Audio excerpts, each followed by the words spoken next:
guys, titikman na natin yung ating niluto. Kain tayo guys! Ayun siya. Kita nyo ba? O yung mukha ko lang talaga nakikita nyo. Pagpasensyahan nyo ng apron ko talaga nag-iisa lang to. Kain tayo!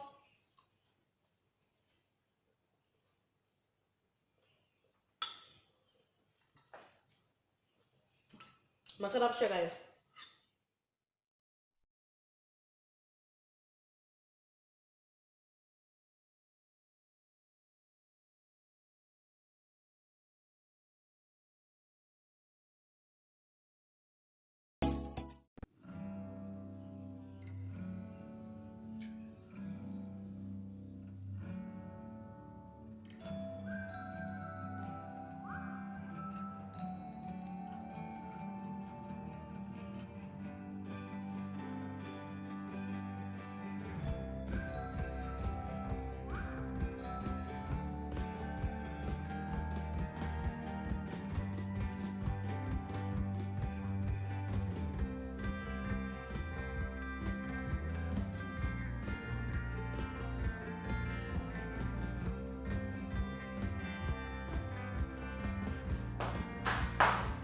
Madilim.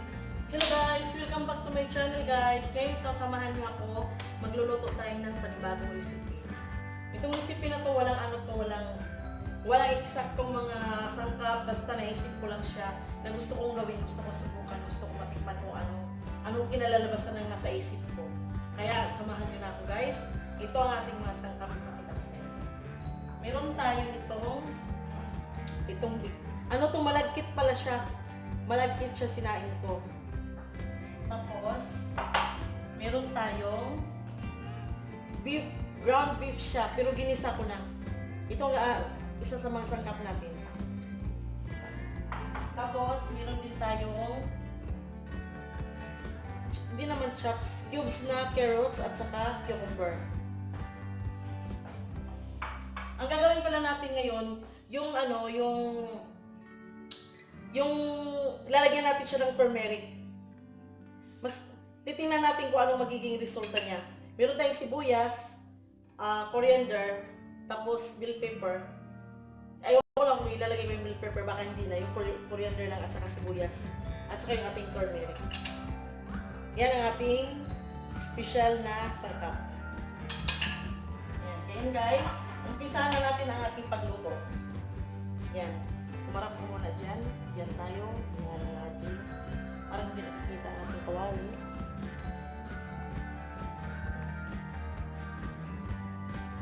O, ibaba na lang kita.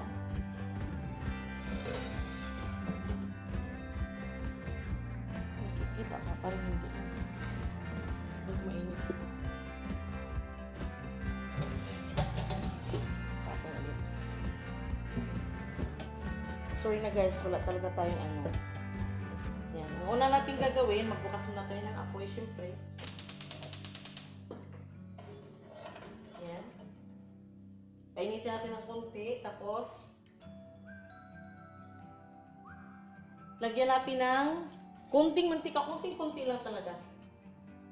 Pang ano lang, pampabasa lang siya. Pwede rin gagamitan natin ng butter. Patayin yung butter. Ayan na guys, lagyan natin siya ng butter. Gagawin natin pang saute. O diba may nalalaman na ako pang saute ngayon. Ngayon, anuhin lang natin siya. Tapos, antayin natin siyang malusaw.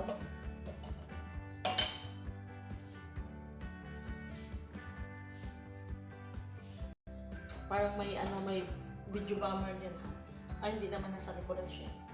Tapos, ito pala guys, sinain ko na siya kahapon. Parang bahaw na rin siya, kaya sarap siya. Ito na ngayon. Yan, naano na yung ating butter, huwag na lang natin antayin. So, maglagay na tayo ng sibuyas. Di natin ito ubusin kasi. Yan. Pero mas masarap talaga pag maraming sibuyas.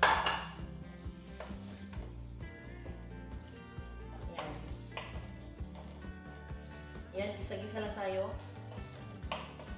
Antay lang natin na lumabas yung amoy ng ating sibuyas. Tapos, lagyan natin siya ng garlic powder. Yan, damihan natin kasi mas masarap pag madami. Tsaka paprika. Mga ano na lang to guys, mga yan. Yan. Tapos,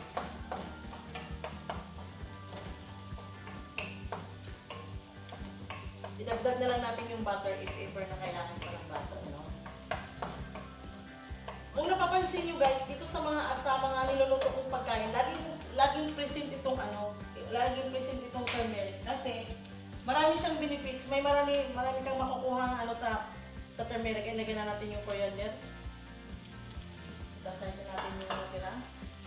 Marami kang makukuha benefits sa one day nga, i-vlog ko yung mga benefits ng turmeric. Natin yung apoy. Ayan, tapos ilagay na natin yung ating karne, yung ating beef, ground beef.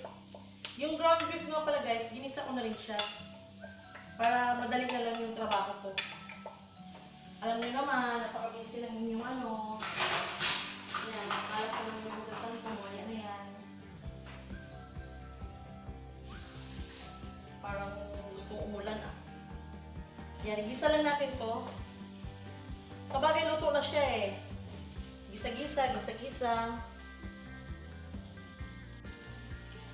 Ayun na guys, dilagdagan ko siya ng butter. Nilagay ko na yung buong isang ng butter. 100 milligrams yata. O 150 grams, milligrams. Yan. Yan, naging brown na. Tapos, isusunod na natin yung ating carrots at saka cucumber. Yan. Ayan siya guys. Simple lang siya. O diba? Igisa lang natin siya ng konti. Tapos, hayaan natin siya ng mga ilang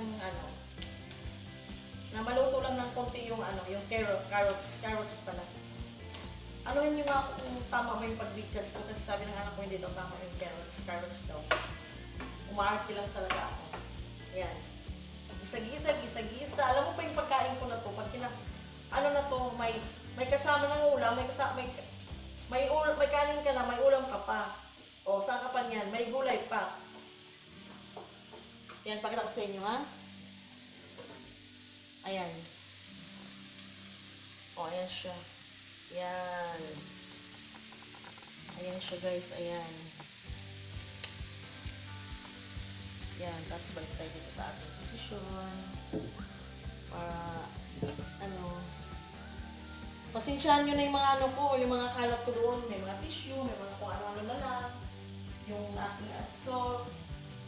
Tapos, basta marami akong mga sangkap dyan. Yung mga gagamitin ko sa pagluluto, ayan na guys. Hindi ko na siya lalagyan ng sige nga, tikman natin itong asin. Lagyan na lang natin ng konting asin pala. Konti lang. Parang ganito lang. Konti ba yun? Parang ganyan lang siya guys. Parang ilang pinch lang siya. Kasi hindi din naman kasi ako mahilig sa sa maalat. Tapos, pag medyo hindi natin lutuin masyado yung gulay kasi mawawala yung vitamins niya. Saka yung cucumber, di ba, matubig na yan. Ayan. Ayan na siya. So, isusunod na natin yung turmeric para paglagay natin ng rice mamaya, yan, turmeric. Ito yung pinaka, natin. Magdagdag na tayo kung anong magiging, resulta.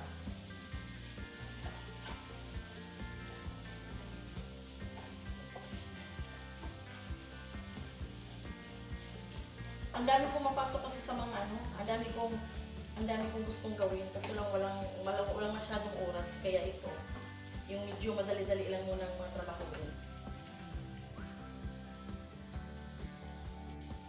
Ayan guys, kasi luto na rin lang naman lahat ng sangkap na ay halos yung meat natin luto naman yun, pinainit lang naman natin. So, ilalagay na natin yung ating rice. Sige nga. Oh.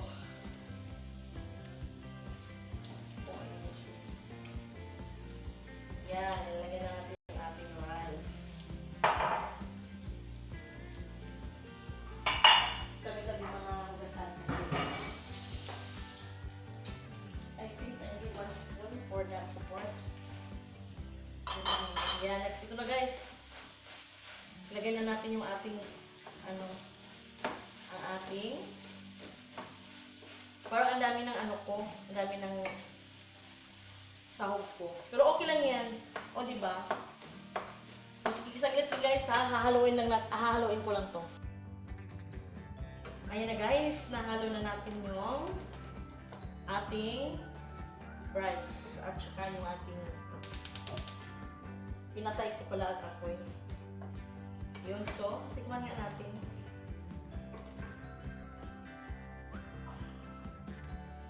Sinubukan ko lang, pwede rin naman natin pwede rin tayong gumamit ng guys, nung regular na bigas lang, pero lang ako talaga, mahilig lang talaga ako imbento kung anong pwedeng gawin, kung pwedeng paggamitan ng di ba? Tikman natin to.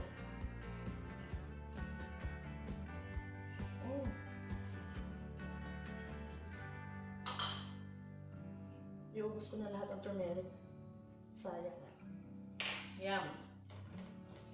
Kung napapansin mo lahat ng niluluto ko may turmeric. Kasi maraming benefits ang turmeric guys. Yung parang luyang dilaw yata to sa akin. Yan. Ayan na siya. Ayan na yung ating ano yung English ng malagkit.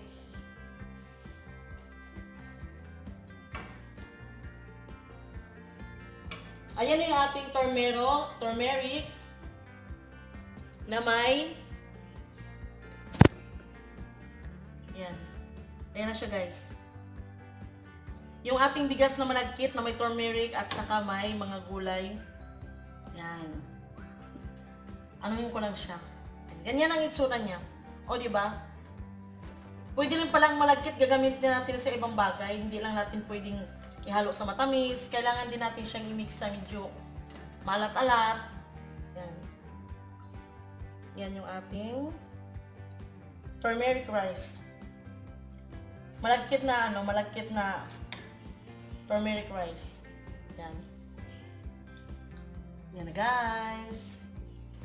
Thank you so much guys for watching my video. At sa mga sa hindi pa nakapag-subscribe, huwag niyong kalimutan mag-subscribe. I-like na ang video ko at saka i-share. At i-click nyo rin ang notification bell para ma-notify kayo sa mga susunod kong mga video. Hindi ko alam kung ibibigay ko rin to sa taga-Maniho namin. Thank you so much guys. Thank you so much for watching my videos. God bless us all guys. I love you. Bye-bye. Kain-kain na time. Tikim-tikim na.